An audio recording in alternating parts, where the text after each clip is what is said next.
Hello, everybody, and welcome back to Dapple Productions Girls Duo Cup. We didn't say it before, but this was our last set on with me and Amy. We're gonna be switching into Peachy and Weave Slider next up. And just before we leave, where can they find you, Amy? They can find me at Amy Psyker on Twitch and Amy Psyker _ on Twitter as well. And how about you, Maddie? Where can they find you? You can find me anywhere at Matthew Mega. I'm always around those social media sites, so that's where you'll find me at.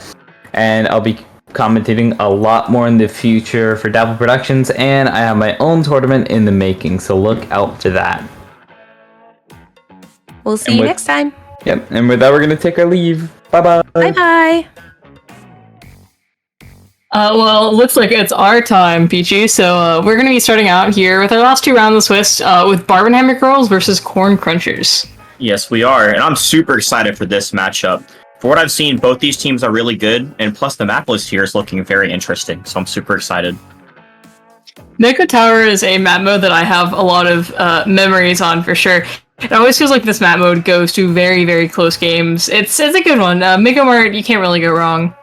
Oh, MakoMart's great. I actually had a scrim because I'm playing in a CCA event tomorrow, and Mako Tower's on it. And I may or may not be scared of seeing carbons on this map, and I'm kind of hoping we see one today because carbon is really destructive on this map. Carbons, any sloshers, like the slash mission that we're seeing coming out from Barbenheimer Girls, all of those are going to be really, really strong. And the tri-slasher from the other team, we do also see a Hydra Spotling with a man after my, girl after my own heart, apparently. Not a super favorable weapon, but one that I always personally love to see. I mean, it looks like it is a favorable matchup against the Splatter Scope, but if the Splatter Scope kind of closes in, then it's not looking too good for that Hydra. I mean, the Splatter Scope 100% averages the Hydra. It can't really do a whole lot, but the rest of the team is very short range, and so it is going to be able to prosper there. We have already coming out from it, pushing that 52 gal black, and actually getting the pick, turning this unfavorable situation where a few of the team members were down from Corn Crunchers into one where they might even be able to get a push down, not that there's two members down on the enemy team.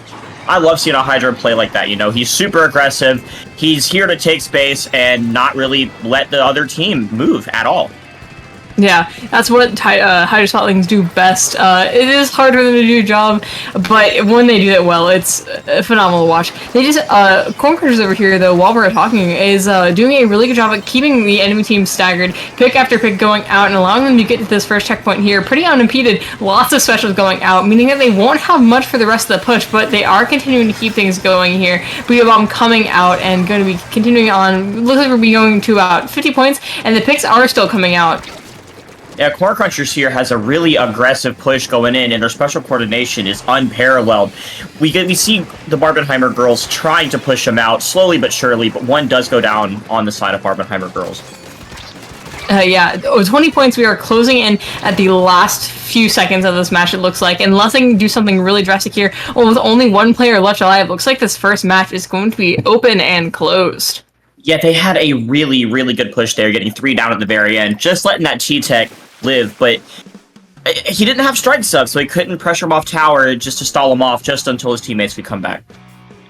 For sure, for sure. And once again, love to see a Hydra winning, providing a good amount of pressure, but also the stars of that team really were the Slayers going in and continuing to get pick after pick, not even allowing, doing really good at protecting that Hydra, making sure that they were safe as the other players, tried to push and did not fail. You mentioned a few times the special coordination that I had, using them at really pivotal times, or as they're going through checkpoints, it seemed, is when they were popping out, which is exactly what you wouldn't be seeing. Allow them to get through those pretty easily. Yeah, it wasn't only just their coordination, but their timing couldn't have been any better. They popped it right, as you said, they're on the checkpoints, those just little points of the map where the enemy team can get the upper hand fairly easily. And it just let them pretty much steamroll through game 1, which is really awesome. And I'm hoping to kind of see that going into game 2, which is going to be Brinewater Clams. Yeah. Which is another, it's an interesting map. It's not quite as high tier, in my opinion, as Tower Control Mako, but it's still a pretty strong one, or a pretty interesting one. If you get a lockout here, it's really possible that you can get some really good, strong pushes, and especially with how, what a strong performance came out from Corn Crunchers in this first round, I wouldn't be surprised if this game was also a complete blowout. Yeah, they're going to have to be super impressive on this map, because that little ramp right there, is such a tight choke point for both teams. And if one team's really in, it's hard to get them out. But once they're out, it's really hard to get back in. So I want to see Corn Crunchers here just keep up the super aggressive plays. And I want to see that Hydra again. I think Hydra here can work miracles for that team. Oh, 100%. This is, MakoMart. Long-range weapons can really work here, but it's not favorable. You know, the short-range weapons that kind of mess up the backlines prosper on MakoMart. But Brinewater, this purchase where you can control the entirety of mid without hardly any chance of being contested without specials. So the Hydra here can do a good job, especially with the Booyah Bomb being able to open up some of the areas by the basket, clearing some space for people to move in and get a nice hold up for those pushes. Overall, not the worst map you can run Hydra on, and if this does go to a game 3, I mean, Scorch Gorge is also pretty favorable. I'm just curious how Barbenheimer Girls is going to respond. They know what Corn Crunchers can bring, so what are they going to bring to counter? We shall see. Looks like they're bringing out an E-Leader, which is a good pick because that Hydra is going to have to stay further back, not being able to affect the game as much. Looks like Corn Crunchers, though, is going to be rocking that double Booyah along with a Tri-Slosher this time, yet again. Swatching to Nouveau, I believe it was Vanilla last time. Can't quite be sure. I'm surprised you see the E-Leader from Barbenheimer Girl. Yeah, I mean, the Booyah Bomb is good. The long-range options are going to be doing, like I said, aside from the E-Leader there, and maybe the Slosher that they switched to this time, their comp doesn't really do too well against those really long-range weapons. And so that's something that's going to be interesting to see. Already 2 go down, though, to the 1 Fizzy Bomb. Yeah, that was very fast. We did see that Corn Crunchers here keeping up the heat as we predicted. Just getting 2 picks instantly, but as I say that, the bucket on this side of Corn Crunchers goes down. Yeah, and it looks like clams are starting to be in the favor of Corn Crunchers as well. Hydra Spotling moving up into mid, which is not a good thing for the other run. They do end up backing out, but still, looks like it's pretty well contested here. Picks going out from both sides. Now that the Hydra Spotling is down, that opens up a lot of room for Barbenheimer Girls to really move in. This could possibly be their chance to start taking points, but we need to see that clam economy built up on both sides if they want to do anything on this map mode. For sure. Yeah, because this is the type of map where you don't want to be getting those 20-point pushes. You want to be going further and further and further because of how hard it can be to break in. And also, you can advance really far when you do end up getting a nice hold. But right now, it seems these players these teams are just kind of pick for pick, tit for tat, all, really just fighting to see who can get the first solid advantage. It does seem like Barbenheimer Girls here really studied the side of Corn Crunchers and how they play, and they're starting to take a lot more even game. It's not a steamroll on either side quite yet. They're playing a really good mid game. For sure, but once we see one of these teams break through, I feel like that's going to be a really big start of a big snowball. We see them trying to push on this right-hand side, but this ladder shot does go down, and this could give Corn Crunchers the chance to start slowly pushing in. Yeah, and I don't know, it's still, we see this, it's still very scrappy in mid. Specials not being entirely utilized to get pushes in, the space that they create not being fully taken advantage of from either side. Although we do see Tactical Cooler going out, so the Tri-Strikes, and now Corn Crunchers are 2 down, being pushed a little bit back, but they do have the Tri-Strikes and that Booyah Bomb to help keep them a little bit safe as the E-Leader is moving into mid, as the T-Tick is pushing up onto their ramp, as all of these players are starting to collapse in. Looks like they're doing a good job at keeping them back. I really wanted to say right there that Corn Crunchers was at the disadvantage, but they're the only ones even still that has a ball. But it may go down here, though, and it does.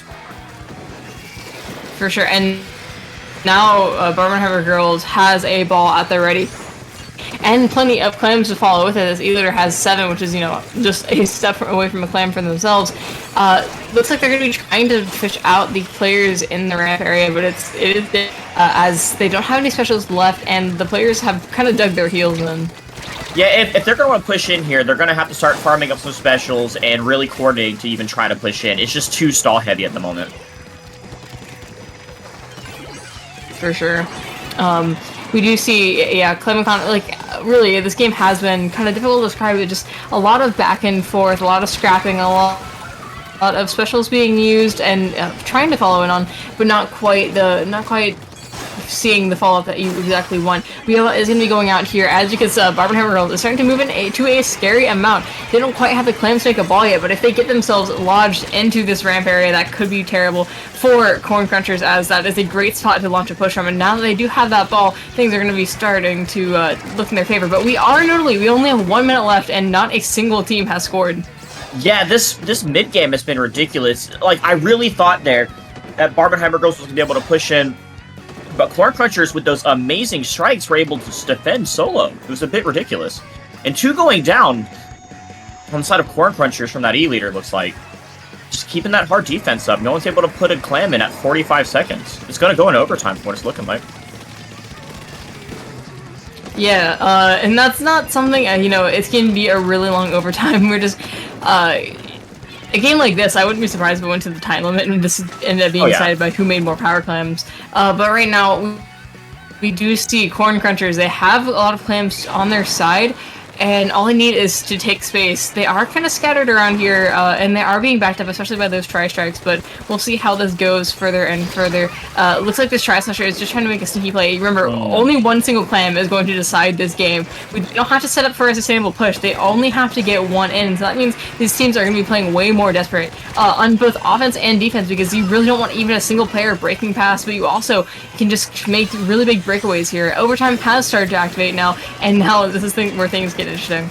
Yeah, if Barbenheimer Girls wants to win here, they got to keep their heads on straight and really just focus in on that defense and trying to get clams as much as possible. Because it does look like Corn Crunchers will be able to put this ball in, though.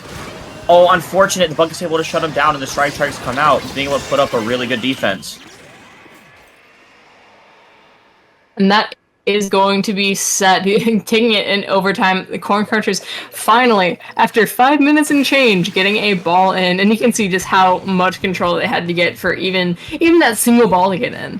Yeah, this entire match right there kind of felt like I was watching Hagglefish Clams, It very stally up to that one push, and yeah, those specials decided it. They just were able to kind of suicide the ball in, and it worked out really well. Able to take the set 2-0.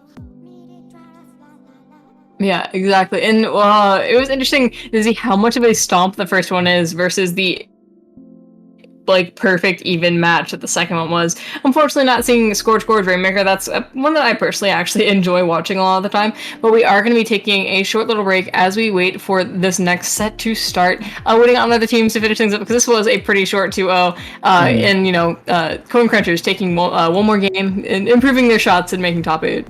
Yep, super excited to see how this tournament goes.